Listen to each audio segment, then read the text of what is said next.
여러분, 미국의 연방준비제도 또 여기서 개최하는 FOMC 연방공개시장위원회 이제 막을 내렸죠. 여기서 이제 성명서를 발표를 했는데 그 성명서가 제가 여러분들에게 이야기했던 것처럼 모두가 빨라지는 느낌이에요. 모두가 빨라지는 느낌. 예. 테이퍼링에 대한 것도 그렇고요. 심지어 지금까지 단 한 번도 거론되지 않았던 내년에 금리 인상을 한다. 이런 이야기까지 지금 나온 실정입니다. 굉장히 빠른 속도로 통화정책의 어떤 전환점을 맞는 것 같습니다. 근데 그 전환점이 11월이냐 아니면 12월이냐 여기에 대해서는 딱 적시를 하지는 않았습니다. 쉽게 말하면 부드럽게 넘어가자는 거죠. 11월에 한다고 했을 때 그 충격도 감당하기 쉽지 않다고 보고요. 또 12월에 한다고 했을 때도 마찬가지라고 봅니다. 예, 그러니까 제롬 파월 연방준비제도 의장은 이게 아주 뭐라 그래요?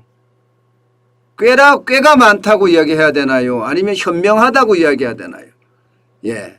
비둘기 파이면서도 마치 11월 달에 안 하고 12월 달에 테이퍼링을 시작할 것처럼 일단 이야기를 했습니다. 예. 그 발표 내용을 보면요. 이렇습니다. 채권 매입 속도를 완화하는 것이 조만간이라고 되어 있습니다. 조만간 타당해질 것이라고 이야기했습니다. 이것은요, 예, 채권 매입 속도를 완화한다.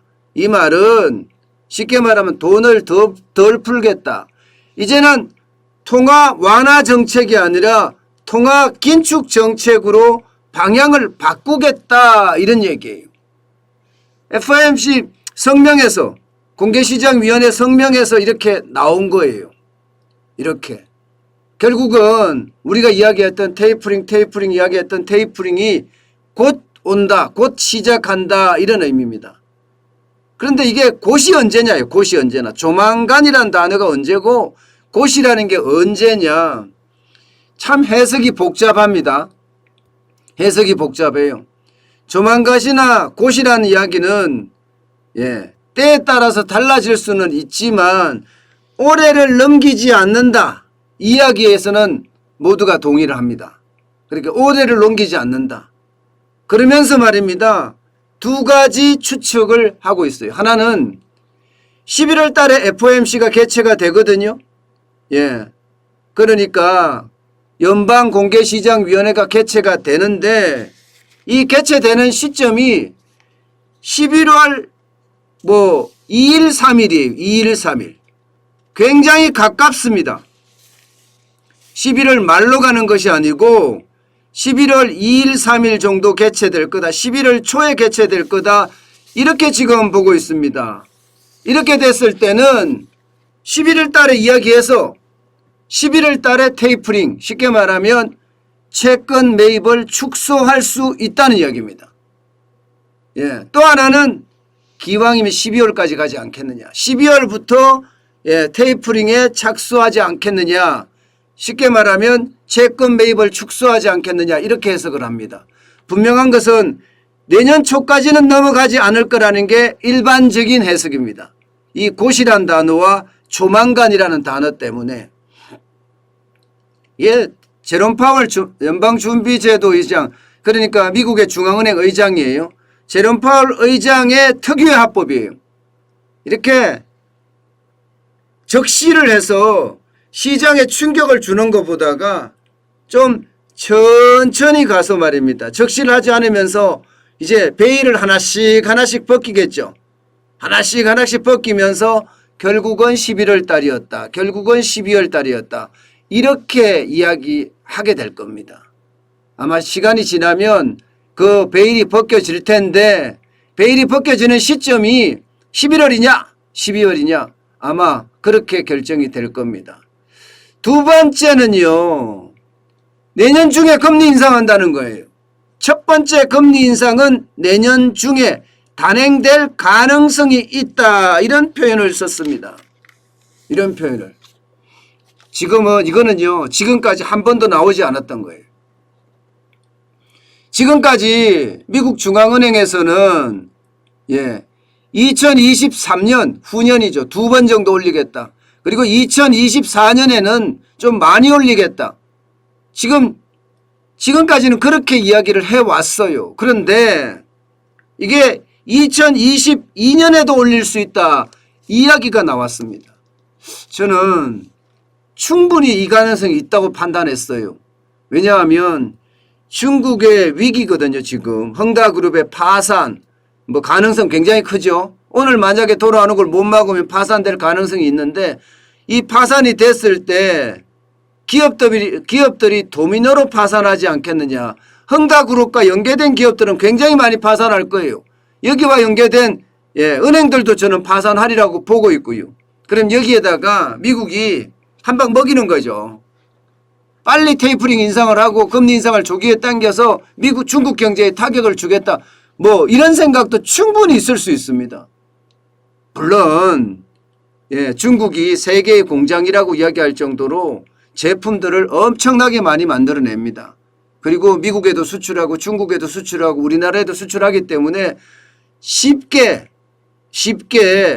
단순하게 생각할 수 있는 문제는 아니지만 테이퍼링을 땡긴다든가 금리 인상을 땡겨서 중국 경제에 타격을 주면서 다른 한편으로는 세계의 공장을 이동시키는 거예요. 인도나 베트남이나 인도네시아나 이런 동남아 국가들로 이동시켜 가면서 미중 무역 전쟁의 어떤 끝장을 보려고 하는 그런 모습이 보이지 않을까. 저는 그렇게 예측을 했거든요. 물론 그것만 가지고 의사결정이 된 것은 아니겠지만 분명한 것은 금리 인상을 하게 됐다는 거. 내년에도 할 가능성이 굉장히 많다는 거. 이제 이게 베일이 드러났습니다.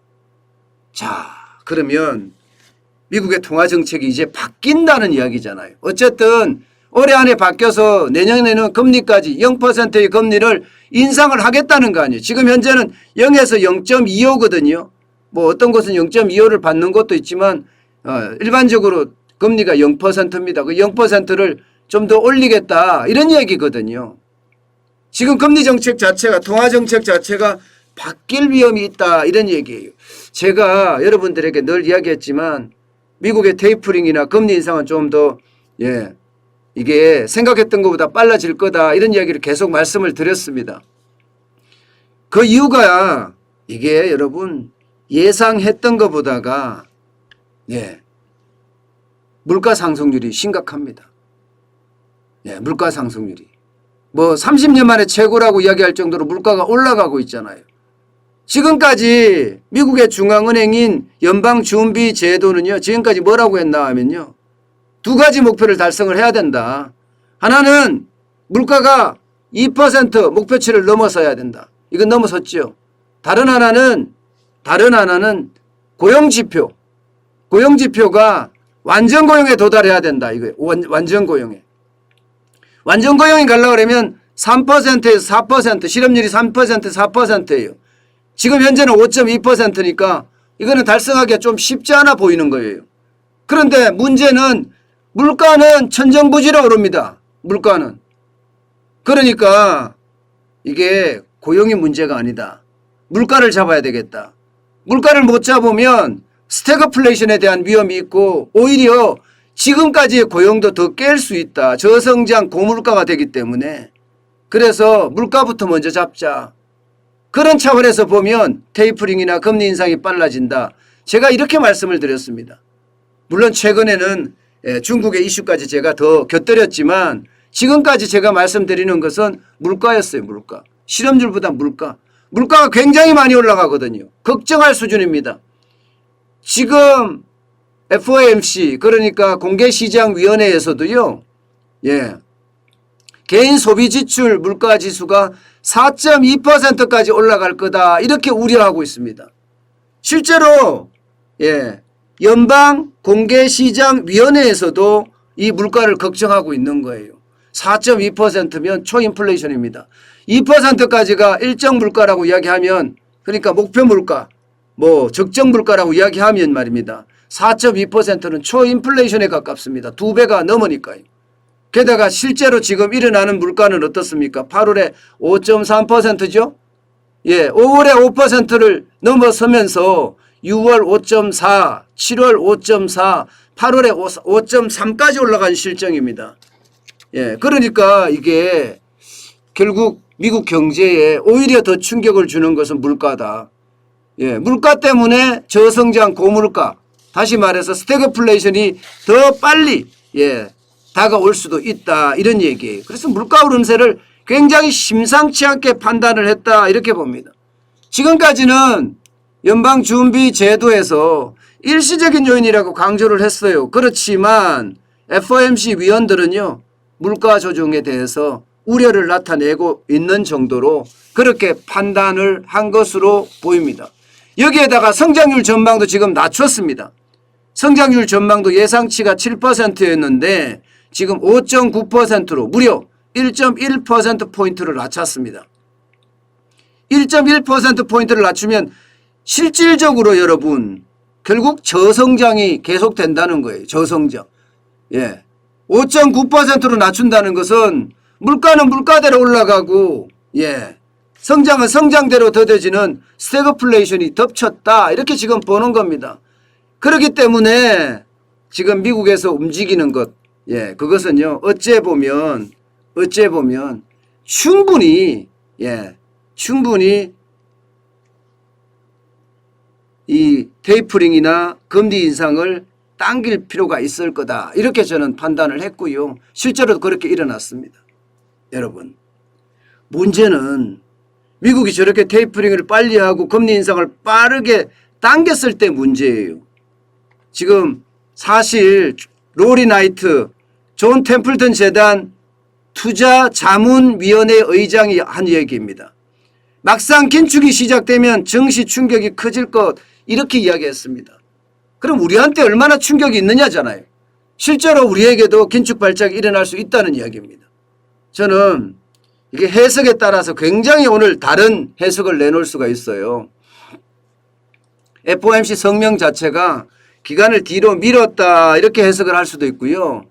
게다가 금리는 땡겼다, 이렇게 해석할 수가 있는데 굉장히 복잡한 이야기이긴 하지만 분명한 것은 통화 정책의 어떤 전환, 지금 올해 안에는 일어난다. 그렇게 되면 신흥국에 투자한 많은 투자자들이 빠져서 본국으로 돌아간다. 그럴 경우에는 신흥국 증시에 발작 현상이 나타날 거다. 쉽게 말하면 거품이 빠진다는 이야기예요. 로리 나이트 의장도 존 템플턴 재단 투자자문위원회 의장까지 맡고 있기 때문에 이게 구루 중에 한 사람입니다. 그런데 이런 구루가 이런 말을 했다는 것은 결국 우리 경제에도 충격을 줄 수 있다는 뜻으로 해석을 해야 됩니다.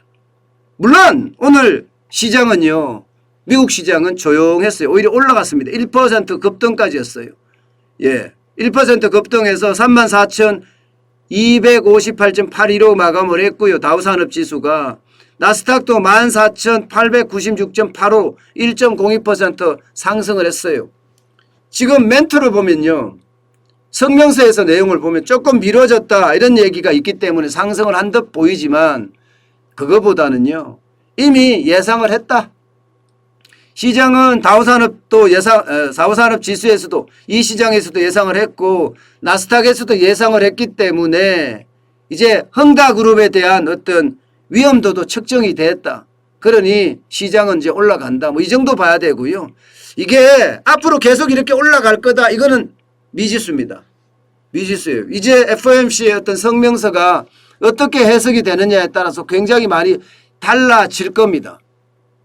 달라질 거예요. 그래서 시장은 좀 더 두고 봐야 되는 그런 상황이지 않을까, 저는 그렇게 오늘 예측합니다. 중요한 것은요, 통화정책의 어떤 방향성이 바뀌었다. 통화정책을 지금까지는 완화했다면 앞으로는 긴축으로 돌아선다. 예. 이런 분명한 사실은 오늘 확인했습니다. 그렇다면 여러분, 긴축에 대비해서 미국이 긴축을 할 때 또 금리 인상을 할 때 우리는 어떻게 해야 되느냐? 그에 대한 대비책. 현금을 많이 확보해야 된다는 거 제가 계속 이야기하죠. 변동금리를 고정금리로 바꿔야 되는 것. 뭐 빚을 갚을 수 있으면 갚아야 되는 것. 이런 이야기 제가 여러 번 드렸습니다. 제일 중요한 거 그거니까요. 어쨌든 미국의 통화정책의 방향이 바뀐다. 이것은 분명합니다.